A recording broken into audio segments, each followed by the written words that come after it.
Croyez-moi. Merci. Merci, Monsieur le ministre, d'être parmi nous et de répondre à nos questions. Le commerce est si important pour les agriculteurs et les entreprises agricoles canadiennes. Je sais que notre gouvernement s'est donné comme objectif d'atteindre 75 milliards de dollars par année dans les exportations agricoles d'ici 2025.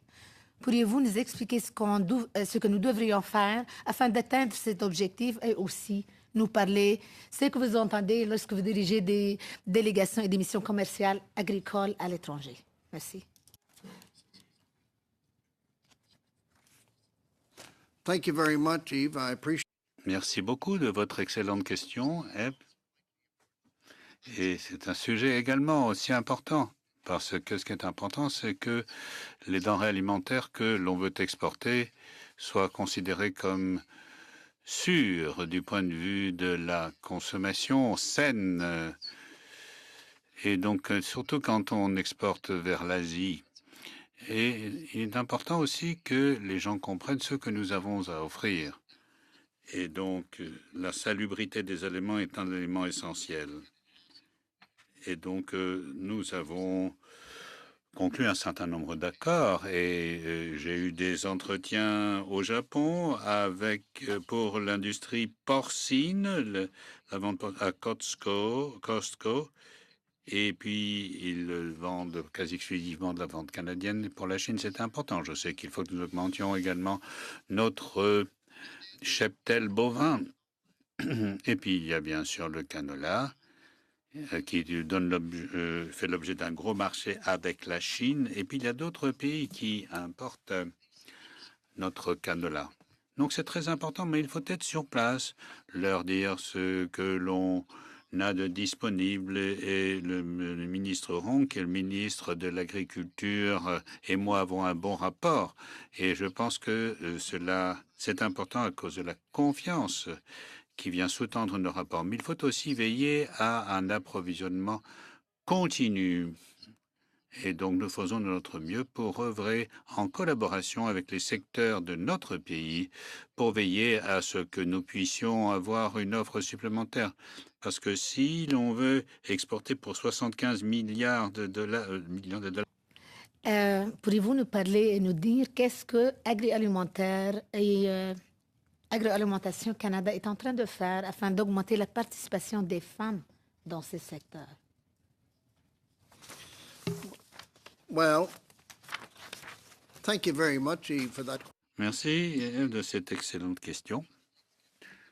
Vous savez, parfois la politique est un peu difficile à appliquer, mais mon épouse et moi avons eu le privilège d'assister à la conférence à Calgary consacrée aux femmes dans l'agriculture et c'était un grand honneur que d'échanger des questions pendant 45 minutes.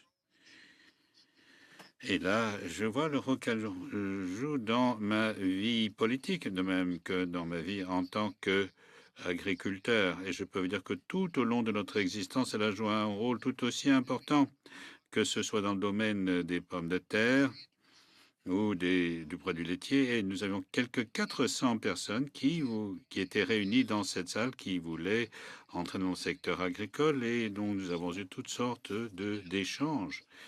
Et nous avons lancé le partenariat qui s'appelle Agridiversité, qui permet d'avoir un éventail de financement pour les associations autochtones de manière à les impliquer pleinement. Et ma femme peut conduire une moissonneuse-batteuse ou un camion remorque de 16 pneus. Elle peut s'occuper de comptabilité ou faire la cuisine et nous faisons tous la même chose.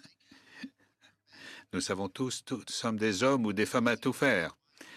Et ça, c'est comme ça que j'ai vécu ma vie et c'est ça que le gouvernement du Canada essaie de promouvoir, c'est-à-dire veiller à ce qu'il y ait davantage de femmes qui soient impliquées dans le secteur agricole de manière générale.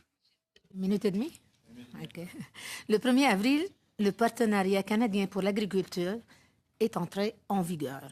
Pouvez-vous nous informer de la mise en œuvre de ce cadre quinquennal, des programmes qui ont été mis en œuvre et des que vous entendez jusqu'à présent? Et aussi, pourriez-vous lier ceci aux superclusters. Well, of course, the supercluster is Ah, c'est formidable, le super grappe, hein, notamment dans le secteur des protéines.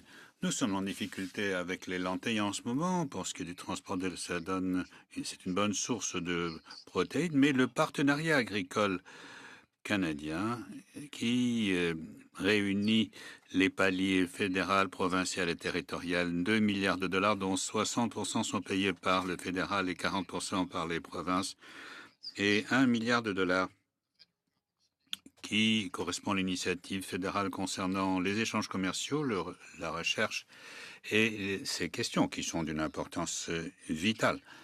Alors, pour ce qui est maintenant du volet fédéral, provincial et territorial, eh bien, il y a agri-stabilité. Si l'on a des difficultés dans l'ouest du Canada, le gouvernement va essayer d'œuvrer avec les autorités provinciales à travers ce programme qui est déjà en place pour résoudre ces problèmes.